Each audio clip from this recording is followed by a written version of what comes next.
স্বাগত দীপ্ত সংবাদে। আপনাদের সঙ্গে আছি আমি নাহিদ আশরাফ রাজীব। শুরুতেই নিচল টাটা সংবাদ শিরোনাম।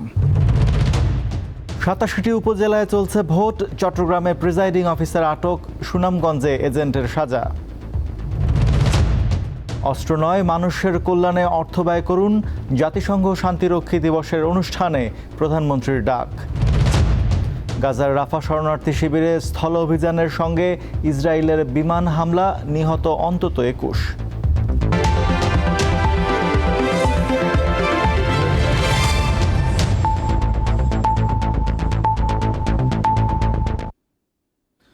তৃতীয় ধাপে দেশের ৮৭টি উপজেলা পরিষদ নির্বাচনের ভোটগ্রহণ চলছে। সকাল ৮টায় শুরু হওয়া ভোটগ্রহণ একটানা চলবে বিকাল ৪টা পর্যন্ত। অবৈধভাবে ভোট নেয় চট্টগ্রামের পটিয়ায় এক প্রিজাইডিং কর্মকর্তাকে আটক করা হয়েছে। আর কেন্দ্রীয় অস্ত্র নিয়ে প্রবেশ করায় সুনামগঞ্জের দোয়ারাবাজারে এক এজেন্টকে ৬ মাসের কারাদণ্ড, ১০,০০০ টাকা জরিমানা করা হয়েছে। বুধবার সকাল ৮টা থেকে নরসিংদী শিবপুর উপজেলার ৯৭টি কেন্দ্রে শুরু হয় ভোট গ্রহণ। যোগ্য নেতা নির্বাচিত করতে চাইছেন ভোটাররা। হ্যাঁ, দিতে পারছি, ভালো, সুন্দর, পরিবেশটা খুব ভালো আছে। ওনারা খুব আন্তরিক, বুঝিয়ে দিলেন কিভাবে দিতে হয়, দিলাম। আমার পছন্দের প্রার্থীদের ভালো লাগলো। শিবপুর উপজেলা পরিষদ নির্বাচনে আওয়ামী লীগ নেতা, সাবেক চেয়ারম্যান এবং স্থানীয় সংসদ সদস্যের স্ত্রী সহ ৪ জন প্রার্থী চেয়ারম্যান পদে লড়ছেন। স্থানীয় সংসদ সদস্যের স্ত্রী নির্বাচন করায় অন্য প্রার্থীরা শঙ্কায় রয়েছেন। এখানে আমি ভোট কেন্দ্রে আসছি পরিদর্শন করতে, পরে দেখি গেটের মধ্যে হই হুল্লা যে আমি কেন ঢুকলাম। আমি তো প্রার্থী, আমি তো আমার অধিকার আছে, আমি ঢুকতে পারি। এখানে আমার অধিকারের উপরে যারা হস্তক্ষেপ করে, অবশ্যই এখানে অনধিকার চর্চা হচ্ছে। আমরা আমাদের ভোটার যারা আসতে চায় তাদেরকে রাস্তার মধ্যে বাধা দেওয়া হচ্ছে, এরকম কিছু দু এক জায়গায় শুনতে পাচ্ছি। মানিকগঞ্জের ২ উপজেলায় ভোট গ্রহণ চলছে। দুপুর ১টা পর্যন্ত মাত্র ১০ ভাগ ভোট পড়েছে সদর ও সাটুরিয়ায়। এই প্রথমে ইভিএমে ভোট দিতে ভালোই লাগলো। ভোট কেন্দ্রের পরিবেশ এখন পর্যন্ত তো ভালোই দেখতেছি, জনগণ ঠিক মতো ভোট দিচ্ছে। আমাদের আয়োজন ভালোই হচ্ছে, নিরাপত্তাটা বলতে সব কিছু মিলিয়ে সকল কিছু আমাদের ভালো আছে। এখন অভিযোগ পাইনি, তবে বলছে যে এটা একটু মজাই লাগছে, কেননা গণনা অতি তাড়াতাড়ি হয়ে যাবে। ভোটে ওই ব্যালটটা ভাঁজ করে বাক্সে ফেলার কোনো ঝামেলা নেই, এটাকে তারা সহজে মনে করছে আর কি। এদিকে ব্যালটে এক প্রার্থীর প্রতীক ভুল থাকায় বগুড়া সদরে ভাইস চেয়ারম্যান পদে ভোট স্থগিত করেছেন রিটার্নিং কর্মকর্তা। আর সুনামগঞ্জের দোয়ারা বাজারে ভোট কেন্দ্রে অস্ত্র নিয়ে প্রবেশ করায় এক এজেন্টকে ৬ মাসের কারাদণ্ড এবং ১০,০০০ টাকা জরিমানা করেছেন ম্যাজিস্ট্রেট। দিলশাদানি, দীপ্ত, বার্তাকক্ষ। তৃতীয় ধাপে মানিকগঞ্জ সদর ও সাটুরিয়া উপজেলায় ভোট হচ্ছে ইভিএমে। এই মুহূর্তে মানিকগঞ্জের সাটুরিয়ায় আছেন সহকর্মী রুবায়েত হাসান। তার কাছে জানব ভোট গ্রহণের সবশেষ তথ্য। রুবায়েত, ভোট গ্রহণ তো প্রায় শেষ দিকে, আর মাত্র ঘণ্টাখানেকের মতো আছে। এ পর্যন্ত মানিকগঞ্জের সাটুরিয়ায় কেমন ভোট দেখলেন হচ্ছে সকাল থেকে? কত শতাংশ ভোট পড়েছে? আর কোনো ধরনের অনিয়মের অভিযোগ পেয়েছেন কিনা জানাবেন।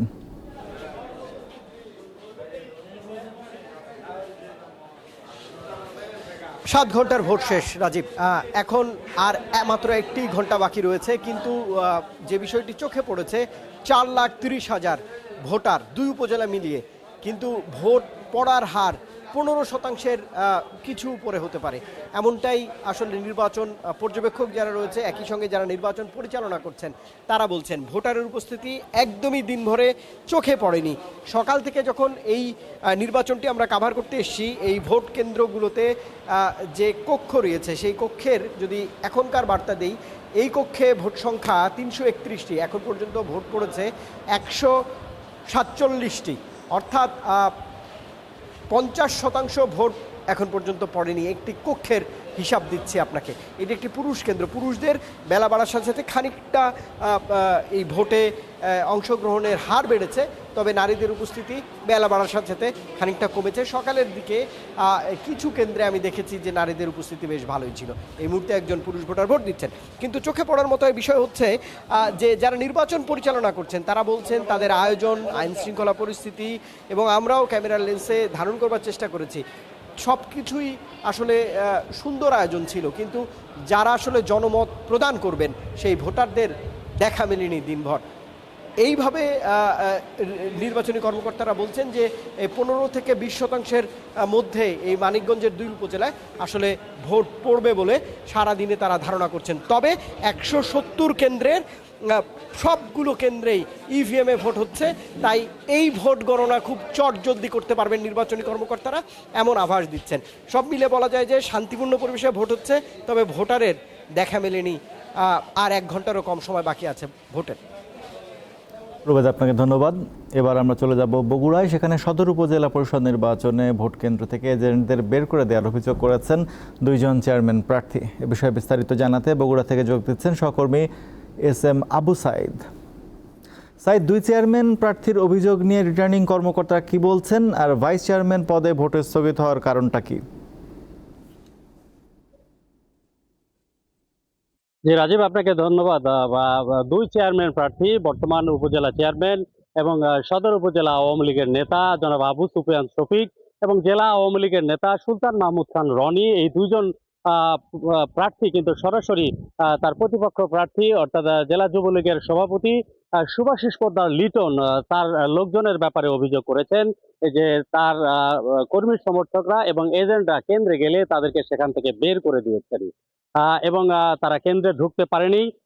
এই বিষয়গুলো তারা জেলা রিটার্নিং কর্মকর্তার কাছে মৌখিকভাবে অভিযোগও করেছেন এবং তার প্রেক্ষিতে এটা নিয়ে তারা বেশ হইচই করেছেন এবং সদর উপজেলা আওয়ামী লীগের নেতা আবু সুফিয়ান শফিক বরাবর অভিযোগ করেছেন যে তাদের এখনো কর্মকাণ্ডের কারণে জেলা আওয়ামী লীগ কিন্তু বিব্রতকর অবস্থায় পড়েছে। তারা ক্যামেরার সামনে কিন্তু সরাসরি যুবলীগের কর্মকাণ্ড নিয়ে ক্ষোভ প্রকাশ করেছেন। আমরা এই বিষয় নিয়ে কথা বলেছিলাম বগুড়ার জেলা প্রশাসক এবং জেলা রিটার্নিং কর্মকর্তার সাথে। তাকে প্রশ্ন করা হয়েছিল যে সেখানে এজেন্টদের বের করে দেওয়া হয়েছে, এই বিষয়টি আপনাদের কাছে কোনো অভিযোগ এসেছে কিনা। এই ঘটনার প্রেক্ষিতে তারা কিন্তু বলেছেন যে হ্যাঁ, আমাদের কাছে এমন অভিযোগ এসেছে, আমরা সরাসরি ঘটনাস্থল পরিদর্শন করেছি, সেখানে গিয়ে 2 প্রার্থীর যে এজেন্ট তাদেরকে আমরা পাইনি, তবে বের করে দিয়েছে আর কোনো প্রমাণও তারা পাননি এবং তারা দাবি করেছেন যে সঙ্গে সঙ্গে সেখানে অতিরিক্ত পুলিশ সুপারের নেতৃত্বে এবং স্পেশাল ফোর্স সেখানে গিয়েছিলেন। অপরদিকে ব্যালট পেপারে কিন্তু একজন ভাইস চেয়ারম্যানের প্রতীক ভুল থাকার কারণে সেই পদে ভোট সেখানে স্থগিত ঘোষণা করা হয়েছে। অপরদিকে বগুড়ার শাহজাহানপুর উপজেলায় একজন প্রার্থীর পক্ষে অর্থাৎ আনারস মার্কার প্রার্থীর পক্ষে শেরপুর পৌরসভার একজন কাউন্সিলর সেখানে এসে ভোট কার্যক্রমে অংশ নেওয়ায় তাকে আটক করেছে পুলিশ। রাজীব, এই ছিল বগুড়ার সদর উপজেলা পরিষদের নির্বাচনের সর্বশেষ ফলাফল। আমরা এখন আছি জেলা স্কুল মাঠে। এখানে দেখছেন যে উপস্থিতির হার কিন্তু একেবারেই কম। আবু সাইদ, আপনাকে ধন্যবাদ। 6ষ্ঠ উপজেলা পরিষদ নির্বাচনের 3য় ধাপের ভোটের সবশেষ তথ্য জানাতে রংপুর থেকে যোগ দিচ্ছেন সহকর্মী বাবলুর রহমান। বাবলু, রংপুরে ভোটার উপস্থিতি কেমন দেখছেন? এখন তো একদম শেষ পর্যায়ে, আর ভোট ব্যালটে না ইভিএমে হচ্ছে, আমাদের জানাবেন সবশেষ পরিস্থিতি। রাজীব, আপনি যেমনটি বলেছিলেন 6ষ্ঠ উপজেলা পরিষদ নির্বাচনের রংপুর জেলার 2টি উপজেলায় ভোট গ্রহণ অনুষ্ঠিত হচ্ছে আজকে, গঙ্গাচড়া এবং রংপুর সদর উপজেলা। আপনারা জানেন এই মুহূর্তে আমি রয়েছি গঙ্গাচড়া উপজেলার বাগপুর সরকারি প্রাথমিক বিদ্যালয়ের সামনে। আপনি দেখতে পাচ্ছেন যে ভোটার উপস্থিতি একেবারেই কম। এখানে 1981 ভোটারের মধ্যে দুপুর 2টা পর্যন্ত কিন্তু মাত্র 570টি ভোট পড়েছে। এতে বোঝা যাচ্ছে 29% ভোট কাস্ট হয়েছে। আপনাকে জানিয়ে রাখি এই উপজেলায় 101টি ভোট কেন্দ্র রয়েছে এবং ভোটার সংখ্যা রয়েছে 2,39,000। আসলে ভোটারদের এখন পর্যন্ত কিন্তু আর মাত্র 1 ঘন্টা বাকি রয়েছে। ইতিমধ্যে কিন্তু এই কোনো অপ্রীতিকর ঘটনা বা আইনশৃঙ্খলা যে অবনতি সেটি কিন্তু দেখা যায়নি, তবে শান্তিপূর্ণভাবে এখন পর্যন্ত কিন্তু ভোটগুলো অনুষ্ঠিত হয়েছে। আপনাকে আরেকটি বিষয় জানিয়ে রাখি যে এই 2 উপজেলায় যে আজকে আসলে ভোট গ্রহণ অনুষ্ঠিত হচ্ছে, 2 উপজেলায় কিন্তু যে ভোটার উপস্থিতি সেটি কিন্তু একেবারেই কম। অন্যান্য যে ভোটার যে কেন্দ্রগুলো আছে সেই কেন্দ্র, অনেক কেন্দ্র আমরা শুনতে পাচ্ছি যে সেখানে কোথাও 35% ভোট কাস্ট হয়েছে, কিন্তু এই যে কেন্দ্র সেই কেন্দ্রে কিন্তু মাত্র 29% ভোট কাস্ট হয়েছে। তো এই যে আমার কাছে ছিল এই রংপুর 3য় ধাপে উপজেলা পরিষদ নির্বাচনের সর্বশেষ তথ্য। রাজীব, ধন্যবাদ বাবলুর রহমান। দর্শক, আমরা বিভিন্ন জেলার উপজেলা পরিষদ নির্বাচনের খবর জানছিলাম। এবারে আছি অন্যান্য প্রসঙ্গে। অস্ত্রের পেছনে নয়, মানুষের জীবনমান উন্নয়নে অর্থ ব্যয় করতে বিশ্ব সম্প্রদায়ের প্রতি আহ্বান জানিয়েছেন প্রধানমন্ত্রী শেখ হাসিনা। বুধবার রাজধানীতে আন্তর্জাতিক জাতিসংঘ শান্তিরক্ষী দিবসের অনুষ্ঠানে কথা বলেন তিনি। যুদ্ধ না করে আলোচনার মাধ্যমে সমস্যা সমাধানের পথ খুঁজতে বিশ্ব নেতাদের পরামর্শ দেন সরকার প্রধান।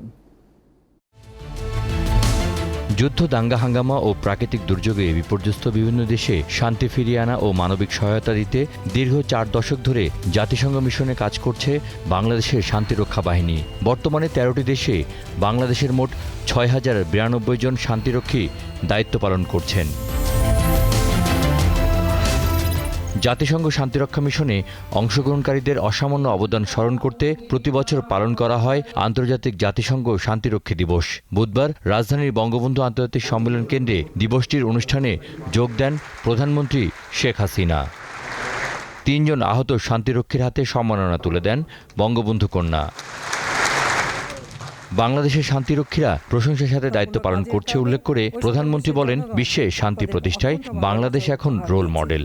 অনেক দেশ আপনাদের থেকে বাংলা সংস্কৃতি ভাষা রপ্ত করেছে।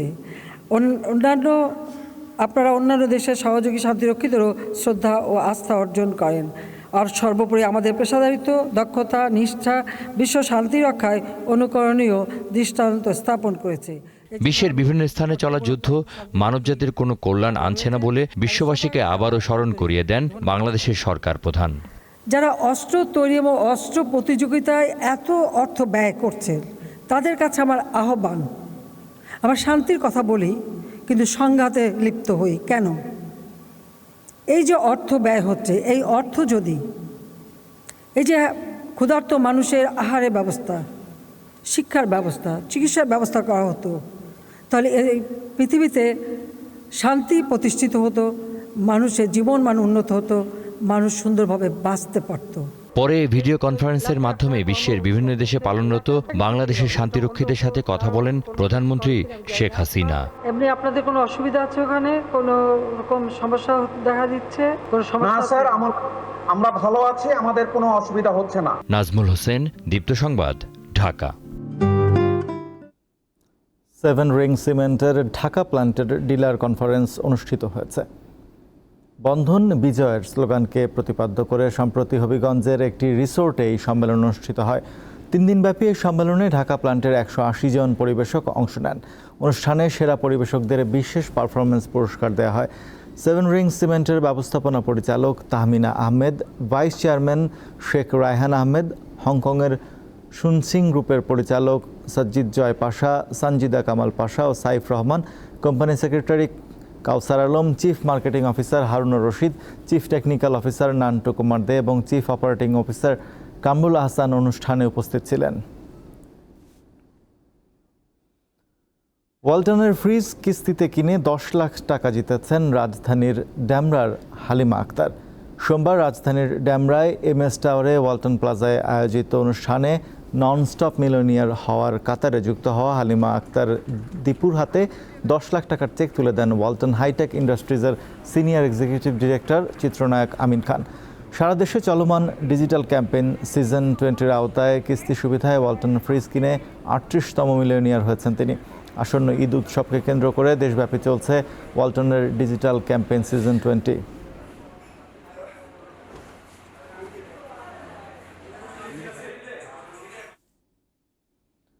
গাজার দক্ষিণে রাফা নগরীর শরণার্থী শিবিরে আবারও বিমান হামলা চালিয়েছে ইসরায়েল। এতে অন্তত 21 জন নিহত হয়েছে। গাজার জরুরি সেবা বিভাগ জানিয়েছে উপকূলীয় এলাকার আল মাওয়াসির কয়েকটি তাঁবু শিবিরে আঘাত হেনেছে ইসরায়েলি ট্যাঙ্কের গোলা। এদিকে গাজায় ইসরায়েলি বর্বরতার মধ্যেই মঙ্গলবার ফিলিস্তিনকে স্বাধীন রাষ্ট্র হিসেবে স্বীকৃতি দিয়েছে স্পেন, আয়ারল্যান্ড এবং নরওয়ে। কানাডা বসবাসরত পরিবারের সদস্যদের কাছে যেতে আগ্রহী গাজার ফিলিস্তিনিদের জন্য বরাদ্দকৃত ভিসার সংখ্যা বাড়িয়েছে কানাডা।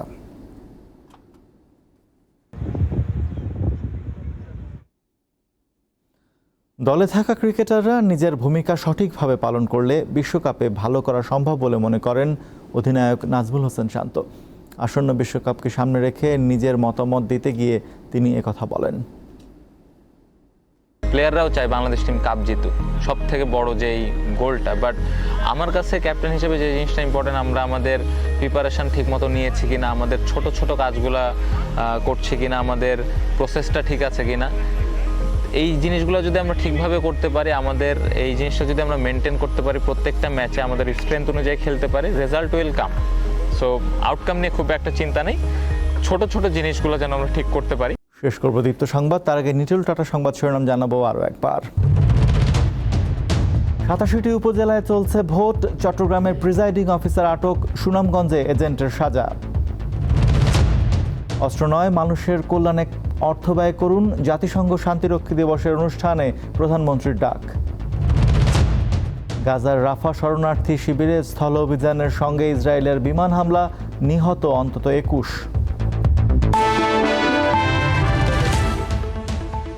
এই ছিল এখনকার মতো। আমাদের পরবর্তী সংবাদ বিকাল 5টায় দেখার আমন্ত্রণ রইল। এছাড়া আরও তথ্য বিনোদনের খবর পেতে যুক্ত থাকুন দীপ্ত টিভির ডিজিটাল প্ল্যাটফর্মগুলোতে। ধন্যবাদ সবাইকে।